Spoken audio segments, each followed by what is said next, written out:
আবেদন পত্ৰ আনিছে এতিয়া মানে এজনকৈ ইয়াত আনি দিব जोङो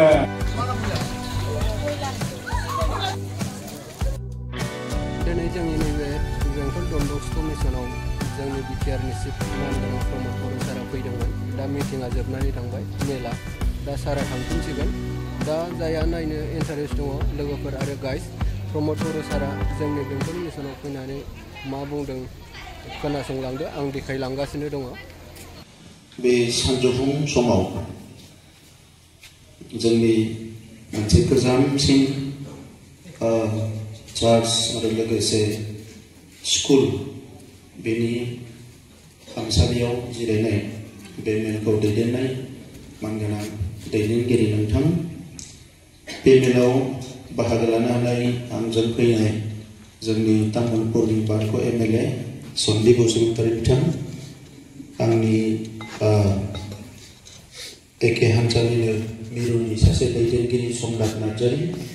गोलाव सम ससियेल वर्कआव गोबां कन्ट्रिबिउसन होनाय दिगम्बर नार्जारी बिथां जोंनि बे बेंटल चार्चनिनो फादार डेमियान पेरिस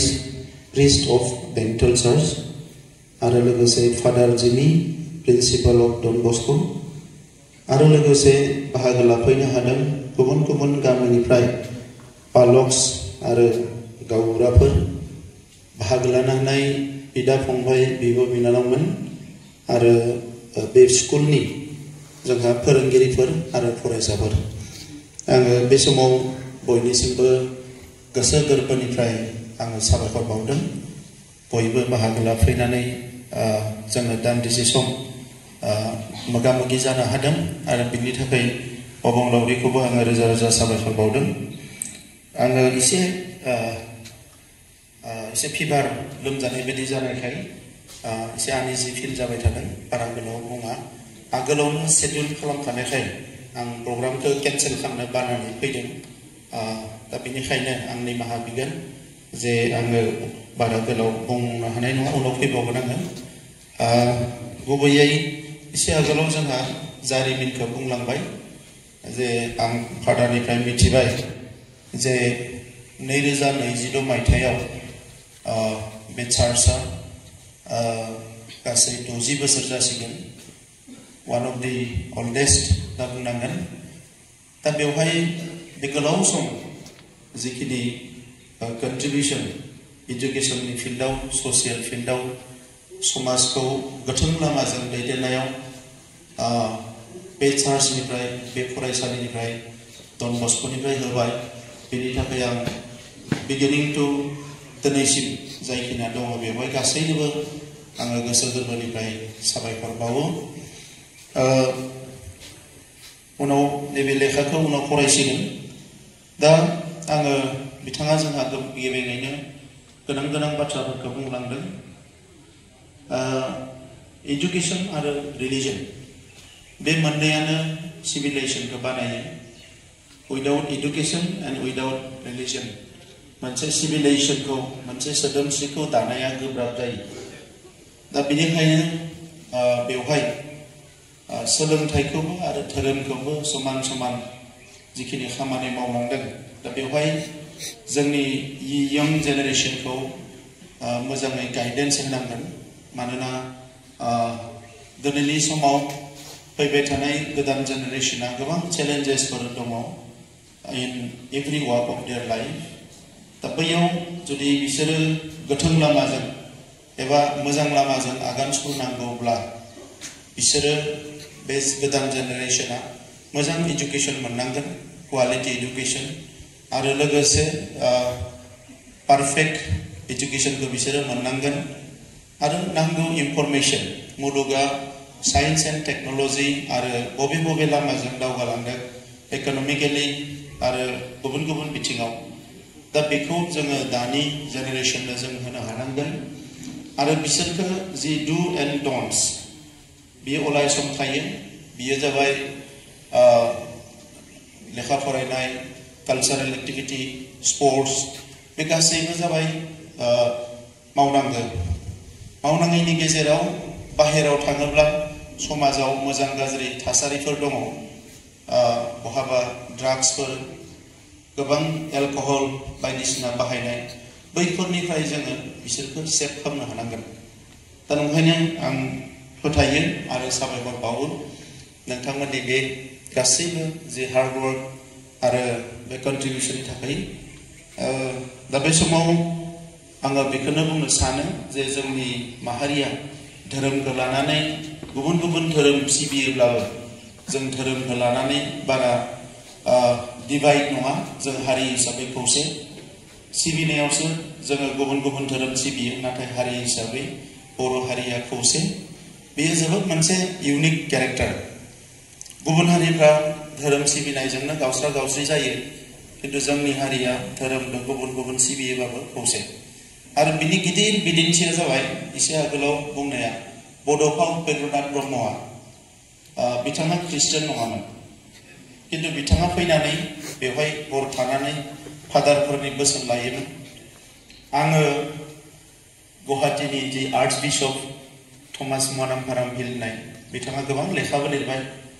बिथांजों लास्ट 15 to 20 years जोबोद क्ल'सआव थायो आं बिथांजों आरो जेब्ला बड'लेण्डआव जोबोद बुथारलायनाय जायो फेट्रिसाइडेल किलिंस एमंग दि ब्रादार्स बिदा फंबायनि गेजेराव अब्ला आङो अल रिलिजियास लिडार्सखौ लिंदोंमोन आरो बिथांमोनखौ खावलायदोंमोन जे गावबा गावनि बिलिभार्सफोरखौ एसे चार्चआव लिंनानै थानसालियाव लिंनानै मन्दिराव लिंनानै गावबा गावनि जायगायाव लिंनानै जुदि बयबो खावलायोबा जे आर्गुमेन्टआ जानो हायो मोजां गाज्रिखौ लानानै जुक्तिफ्रा जानो हायो नाथाय डेथ सेन्टेन्स बा फोथैलायनायसिम थांनो नाङा बेबायदि मोनसे मबिलाइज खालामनांगौ होननानै आं सावरायदोंमोन बियो 2007-8 नि गेजेराव दा दिनैसिम आङो बेखौनो आंनि फोथायनाया जेराव सोलोंथाइया जोबहैयो बेवहाय बिनिफ्राय जोंनि सुबुं माहारिखौ धोरोमासो थिखांनानै लाबोदों बे दानि नङा सिन्स एनसियेन्ट टाइम बेनिखायनो डक्टराबो खुलुमो इन्जिनियाराबो खुलुमो खामानि मावनायनि सिगाङाव साइन्टिस्टआबो निश्चय खुलुमो इभेन एस्ट्रनटफोरखौबो आं नुदों जे अख्रां सानिफ्राय बिसोरबो माने हायाव माने मेसेज हरदों जे माबा मोनसे फेस्टिभेल जायोबा दा ओंखायनो सोलोंथाइया गोबां मोजां मानसि सासेनि जिउखौ दैदेननाया नाथाय बे थाङै मोनसे समाव जोबहैयो बिनि उनाव एन्सार गैया जायो दा अब्ला जोङो धोरोमनि बाथ्राफोरखौ साननो गोनां जायो जे रिलिजियास टिचिंस बेफोरखौ जोङो लानो गोनां जायो दा ओंखायनो बेवहाय जेबो गोरोन्थि गैया खालि खोथाया जाबाय मा जों हारि हिसाबै मोनसे बयबो बेयाव दखना गानदों मोसादों खाम सिफुं जथा बयबो दामनांगौ बयबो हारिनि जि आइडेन्टिटि मानोना मुलुगाव जोंखौ बर' होननानै सिनायो दा बेनिखायनो रिसेन्टलि नैबे बोसोराव जोङो 21 डिफरेन्ट जोंनि फुड्स एन्ड आदार ट्रेडिशनेल आइटेम्स मेटेरियल्स बेफोरखौ जोङो GI टेगिं खालामदों जिअग्राफिकेल इन्डिकेसन मीन्स बबेबा मोनसे जिनिसा जुदि जिअग्राफिकेल इन्डिकेसन मोनोब्ला बेखौ सारा भारतआव रावबो डुप्लिकेट खालामनो हाया आरो बे रेजिस्टार जायो बिनि मुङाव मुलुगावनो बियो जोंनि जासिगोन दा बेयाव मा दङ जोंनि आर'नाइ दखना जोमग्रा गामसा खाम सिफुं सेरजा गंगोना जों जानाय अनला ओंख्रि नाफाम बेनिफ्राय खेरादाफिनि गंगार दुन्दिया बेबायदि गोबां दङ 21टा गासै आरो एसे गाज्रि बुंनाया जाबाय जौ गोरान जौ गिसि बेखौबो जिअग्राफिकेल इन्डिकेसन मोनबाय आरो सारा भारतआव खनसेयावनो 21टा 21 बेबायदि जिअग्राफिकेल इन्डिकेसन रावबो मोनाखै जों मोनसे बोल्ड इनिशिएटिभ लाना बानायदों जाहाथे जोंनि आइडेन्टिटिखौ रावबो माने खोमानो हाया मानोना दायो सारा इन्डियायाव गोदान हिस्ट्रि लिरनो हमदों आरो बे हिस्ट्रिफोराव जोंनि बाथ्राफोरखौ खोमानो हमदों सोरबा दा नंखायनो जोंहा फंबाय बिनानावमोना लेखा गोरों जानांगोन लेखा फरायनायाबो जोङो मोनसे मोननै बिथिङावल' आवगायनो हादों जोंनो मोजां हिस्ट्रियान नांगौ दा जोंनो मोजां एन्थ्रपलजिस्ट नांगौ गोबां नांगौ जोंनो दा जोंनि सरकार फैनायनि उनाव जोङो एजुकेशनखौ सबसे प्रायोरिटियाव लादों आरो everybody will be proud to know कि देग्लाय बोसोराव 57 जन जोंनि बर' फरायसाफ्रा बिसोरो मेडिकेलाव एडमिशन मोनदों इन वन टाइम 57 माने 5 बोसोरनि उनाव 2028 आव नार्जारी बसुमतारी माबा माबि टाइटेलनि एखेलेगे बोसोरसेयावनो 57 जन डाक्टार ओंखारबोगोन दा बे मोनसे डिजाइन जोङो फ्री कोचिं होदो स्टुडेन्टफोरखौ दिल्लीयावबो गुवाहाटीयावबो जेरावबो एपीएससी यूपीएससी मेडिकल इन्जिनियारिं गासैनि थाखायबो दा सोलोंथाइखौ गोसो होनांगोन रांखान्थिखौबो गोसो होनांगोन जोङो दानि बिथाङा बुंलांनाया जे जि पारसिकिउसन नि बाथ्रा थायो बेबायदि मुलुगाव गुबुन गुबुन जायगायाव दासिमबो मानसिफ्रा साननाय हनायफ्रा एसे गुसेब एबा गावखौनो लानानै गिनाय मोनसे थासारि गोबां मानसिफोरनाव दङ मोनसे समाव जोंनियावबो बुथारलायनाया जादोंमोन जोंनि मानसिफ्राबो सिलाय लादोंमोन हाथियार लादोंमोन बेयो मानि थाखाय not to kill anybody for self डिफेन्सनि थाखाय मालाया जोंखौ जाहाथे बुथारनो हाया मिन्स सोरबा बुथारग्रा दङ दा बेबायदि मुलुगाव दिनै गोबां जायगायाव बेफोरबायदि थासारिया सोलिबाय थायो नाथाय जों बेखौ ओभारकाम खालामनांगोन जों फेस खालामनांगोन आरो जिहेतु जोंनि हारियाव आं बुंदों जे हारिया मोनसेल' धोरोमखौ लानानै जोंनि गेजेराव गुलाय गुजाय गैया बारा कनफ्लिक्ट गैया 1%, 2%, 3%आथ' स्वाभाबिक सोरबा सोरबा मोजां बुंनाय गाज्रि बुंनाय नाथाय जायफोर गोजौ लेभेलनि मानसि थिंक टेंक होननानै जायफोरखौ बुङो क्रिमिलियारनि बै मानसिफोरनि गेजेराव मोनसे कमिउनिकेशना थानांगोन आं खावलायगोन जे बयबो एसे एसे कमिउनिकेशनखौ लालायोबा बियो जेबो डेन्जार जानाय नङा बियो मोजाङानो जागोन आरो आंनि नुनायाव बियो नरेन्द्र मदिनि बा सोरनिबा सिन्ता जाया मानोना बेबायदि सिन्ताया बिथाङा प्राइम मिनिस्टार जानायनि सिगांनिफ्रायबो सोलिबाय थादोंमोन गोबाव समनिफ्रायनो बेबायदि सिन्ताफ्रा माने सोलिगासिनो दङमोन आरो मोनफा मोननै घटनायाबो जाबोबाय थादोंमोन किन्तु दा मोनसे मोननै बेबायदि सिचुएसनफ्रा जादोंब्लाबो जेब्ला सासे मानसिया पावाराव फैयो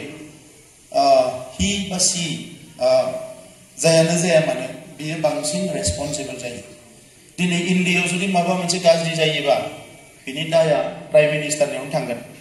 जोबोद मोजां जायोबा बिनि बाख्नायनाया बिनियावनो थांगोन दा ओंखायनो बियो जथेस्थ बे बिथिङाव कसियास जानांगोन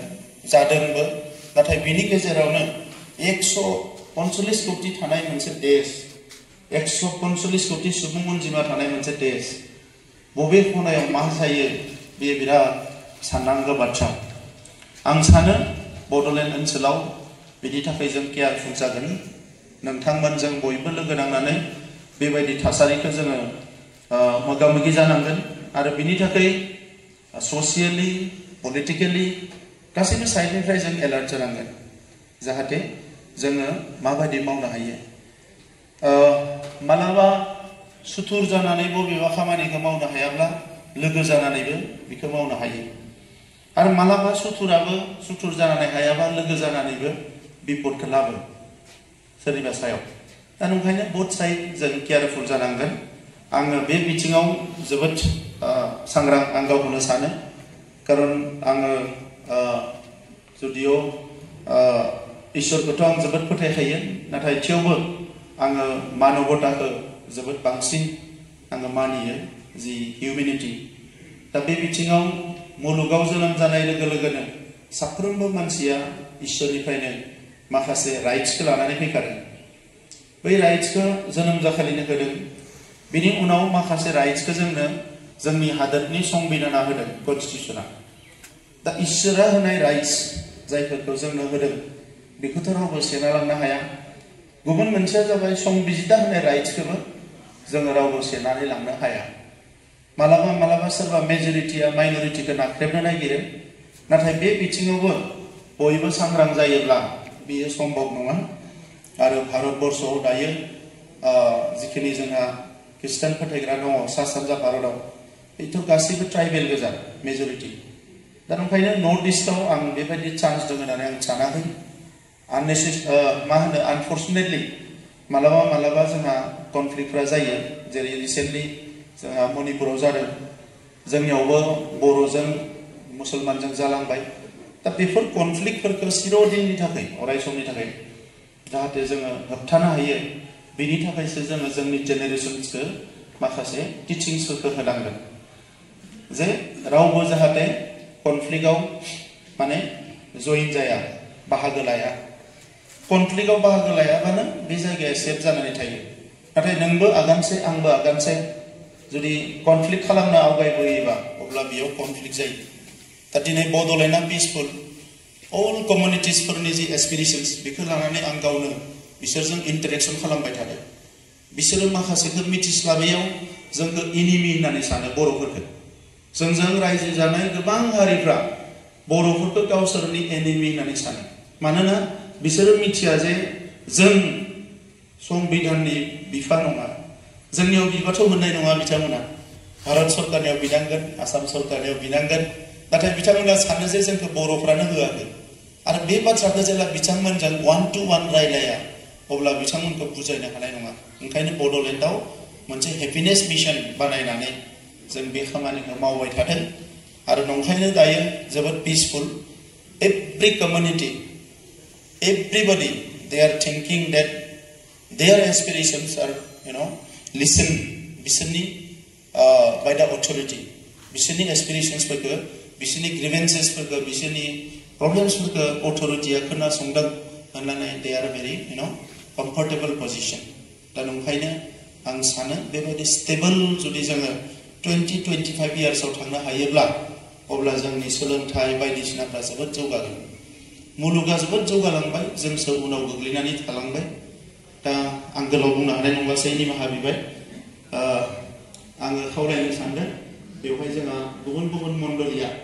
माखासे एप्लिकेसन लाबोदों होनदों अननानै नोंथांमोना गाज्रि मोनाब्ला जों सम्राट नार्जारी बिथाङा सेक्रेटारि आंनिनो बिथांनि आखायाव गथायलांदो आं गासिखौबो नायजोबगोन आरो बेवहाय फैबाय जेला बेवहाय मा दङ मा गैया आं मिथिया नाथाय आंनि फारसेनिफ्राय स्टुडेन्टफोरखौ टारगेट खालामनानै मोनसे डिजिटेल लाइब्रेरि आं बेवहाय बानायनानै होगोन with all वाइफाइ एन्ड जि नांगौ माने डिजिटेल लाइब्रेरियाव जि नांगौ गासै सुबिदाखौ आं बेवहाय स्टुडेन्टफोरनि थाखाय एटलिस्ट 40 स्टुडेन्टआ जिरायनानै बे लाइब्रेरियाव फरायनो हायो बायदिसिना प्रग्राम खालामनो हायो बिनि थाखाय मोनसे डिजिटेल लाइब्रेरि आङो बेवहाय बानायनानै होगोन होमबा आं निमाहाबो बिबाय साबायखरबो बावबाय एसे देहाया मोजांबा नोंथांमोननिफ्राय एसे खोनासंबावगौमोन बुंबावगौमोनबो आं बयनिबो साबायखर बावनानै इसोरनि खाथियावबो आंनि गोसो गोरबोनि सिबिनायखौ बावनानै आंनि बुंनायखौ फोजोबबाय गोजोन्थों